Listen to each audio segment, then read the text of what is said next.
와, 진짜 라스베이거스는 미래이네요. 제가 지금 아마존의 죽스 자율주행 택시를 타봤는데요. 엄청 좋더라고요. 이게 도대체 테슬라의 자율주행과는 어떻게 다른지. 설명할 시간 없어. 빨리 타! 아니, 갑자기 왜 이래? 방금 죽스 타보니까 좋길래. 근데 테슬라는 이런 센서 뿔이 없잖아요? 걔네는 어떻게 하는 거예요? 거기부터 설명해야 돼? 자, 잘 들어. 잠깐, 구독자분들한테도 같이 설명해 주셔야죠. 좋습니다. 짧고 굵게 가죠.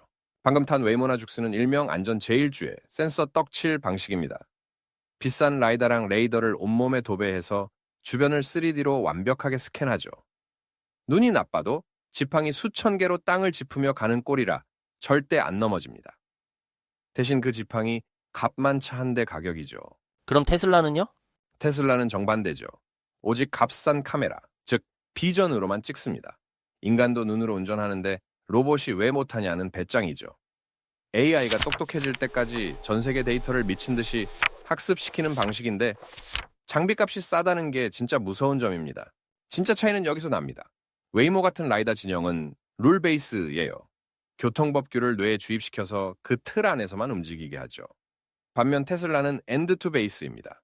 실제 운전 데이터를 통째로 먹여서 스스로 배우게 만들거든요. 오, 그러면 안전은 라이다, 가성비는 카메라?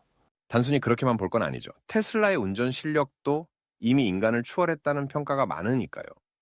다만 정부의 허가를 받을 때는 법규를 철저히 지키는 웨이모가 유리할 수밖에 없죠. 그게 지금 웨이모가 먼저 달리고 있는 이유기도 하고요. 웨이모의 경쟁자가 테슬라만 있는 건 아니에요. 아까 탄 아마존의 죽스는 아예 판을 새로 짭니다. 자금력을 앞세워서 운전대, 페달 다 떼버리고 마주보고 앉는 움직이는 거실을 만들었거든요. 이건 택시가 아니라 공간 임대업이죠. 그럼 우리 현대차 모셔널도 이 링 위에서 잘 싸우고 있는 거죠? 실력은 충분합니다. 아이오닉5 로보택시도 센서 빵빵하게 달고 웨이모랑 맞짱 뜰 준비 끝났거든요. 그런데 문제는 우리 앞마당입니다. 규제 지키고 눈치 보느라 링 위엔 올라가 보지도 못하고 섀도우 복싱만 하고 있다고요. 우리가 멈춰 있는 사이 얘네는 도로 데이터를 진공 청소기처럼 빨아들이고 있단 말입니다. 결국 누가 이길까요? 장비빨 웨이모? 지능빨 테슬라?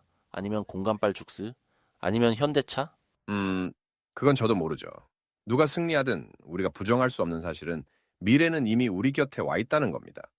이제는 우리도 진짜 대처가 필요한 시점입니다. 하지만 너무 겁먹을 필요는 없습니다. 우리 대한민국이 언제는 쉬운 길만 걸어왔나요? 우리는 그 어떤 거대한 혁신의 파도도 몸으로 부딪히며 결국 우리 것으로 만들어냈던 저력이 있잖아요. 이번에도 전 믿습니다. 다시 한번 이 파도를 타고 넘어서 우리가 그 미래의 주인공이 될 거라고요. 여러분은 어떻게 생각하시나요? 여러분의 생각을 댓글에 남겨주세요. 구독과 좋아요도 잊지 마시고요. 지금까지 모모모였습니다.